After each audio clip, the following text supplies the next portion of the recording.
nabad sugidaba hawsha badan ay hayaan iyo difaac hayaan waxaan leeyahay hambaliyo ciidamada waynu ku seexanno waa inaynu had iyo gooraad aynu ka fekerna wanaagooda iyo horumarkooda ayaan tahadeynayaa waxaan iyagana aad iyo aad u soo dhoweynayaa labada gole oo xeerkii isla meel dhigay iyagana waxaan leeyahay ilaahay iska jisa ay siiyo waa dantii qaranka haysaan waa in danta shaksiga iyo asxaabta la iska dhaafaayo dalka ummadda in loo adeegaa madaxweyne waxaan jeclay insha allahu tacaala inuu isna waddadaa mari doono oo doorasho inoo dhici doonto cudurkii ina dilay wuxuu ahaa doorasho la'aanta ee muranka keentay cudurkaas in halkaa inaga bogsadaan doonaya insha allahu tacaala markaan eegno maanta dadkeena shacbiga reer somalilan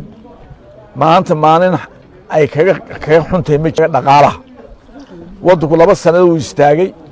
adduunka dhaqaalihii uu xumaaday inaga waxay noo dheer 2 sannadood ee murminay waxa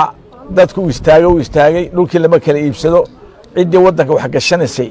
xitaa ma gashato kii dibadda ka iman lahaa ma gashanayo oo uu dhegtaa taagan waxaa dalka loogu dhashaa oo lagu dhaqdaa markay nabadu jirto shacbigiina waa ogtihiinoo biyo ma siino layr ma siino dawo ma siino tacliim ma inta way iska bixiyaan waa shacbi khayr qaba oo aad iyo aad kanan adag marka inaynu ku dul yooyootano oo aynu mar kastaba wax aan ka naxinaya u sheegno inagoo doonayna inaynu madax u noqonno horta waa inagu ceeb marka waxaan leeyahay laga xishoodo dadka ha laga xishoodo shacbiga ha laga xishoodo cadowga ha ka farxina kelmadda isku jira ahaanba cadowgu wuu farxaya shacbigiina shok buu qaadaya taasaad leeyahay dadka siyaasigu waa inuu ku faanaa wuxuu samaynaya wanaagsan waxaasaan qabanaya biyaan keenaya tacliim baan keenaya ictiraaf baan keenaya laakiin hebel waa caynka iyo caynka wax ummadda adduunka ka jira maaha in la aflagaadeeya la joojiyo waxaan yeelahay waa laynoo tashaday horta dagaalkii maxamed siyaad bare inagu qaaday iyo xasuuqii erge ilaahay bay ahayd haddaanu saala yeelin maynu soo noqoneen oo calankeena maynu soo noqoneen saasaynu sii baabi'i lahayd ergadii ilaahay markuu ilaahay inoo ergeeyey dalkeena gacanta 2 sannadood ayaynu qaxoontaheen 2 sannadood oo keliya ilaahay subxaana wa tacaala dalkii inoo siiyey halkaynu ilaahay ugu shukri naqi lahayn in tawxiidkeena qaadi lahayn ayaan tawxiidkeena ka tagnay shukriga ka tagnay qabyaalad ku dhaqan dhexdeena maantana tii bay nagu socotaa waad arkayseen inantii Mareykanka waxay ku hadisay Soomaali way naga saartay dadkeeni Soomaalinimadaba abuuray iyo Soomaali weynta iyo shanta Soomaali dadkay abuuray ay tii Soomaali ma iyada la yaabi maayo de waa inaad irtay waxa weeye waa ayaan xirsi waa tii Ilaahay ba ka hortimiyo diinta Islaamka inaad irtaa marka iyaga la yaabi mayno laakiin waxaan la yaabayaa nimanka reer xamar jooga xasan sheekh iyo gruubkiisa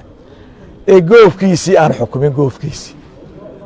ee maanta berbere inagu haysta ka warram ilaahay baa ku dhaariyay ee dhulkeena inagu haysta ka warram ee dhulkiisii aan xukumin marka waxa weeye heshiiskani waa heshiis danteena ah wax la bixiyey oo la iibiyey ma jirtee waa lees waa kiro daynu daareen guriyaan kireen jireen bad maynu kireen naqaanaa waxay noo imay khubara laynagu caawiyey ingiriisa ayaa nagu caawiyey Ethiopia badda cas ay wax u soo maraan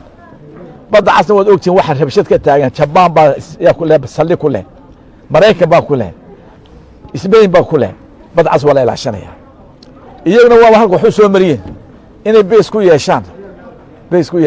xaq bay u leeyihiin dekedeena isticmaalaan